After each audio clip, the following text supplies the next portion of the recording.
आहे चौका बैठल आहे चौका बैठल दुल्हा रोवले गे माई रुपया करन पापा बेचले गे माई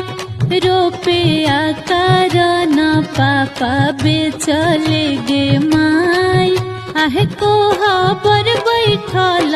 आहे कोहबर बैठल दुल्हन हंसली गे माई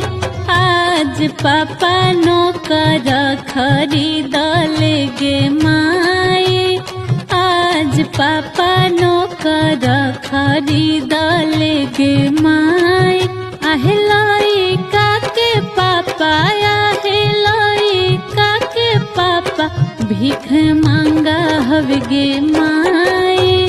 गमछा बिछाई रुपया मांगे ले गे माई आहे लइकी के पापा आहे लइकी के पापा बड़ी दानी हवे गे माई गमछा पे पैसा लुटावे ले गे माई गमछा पे पैसा।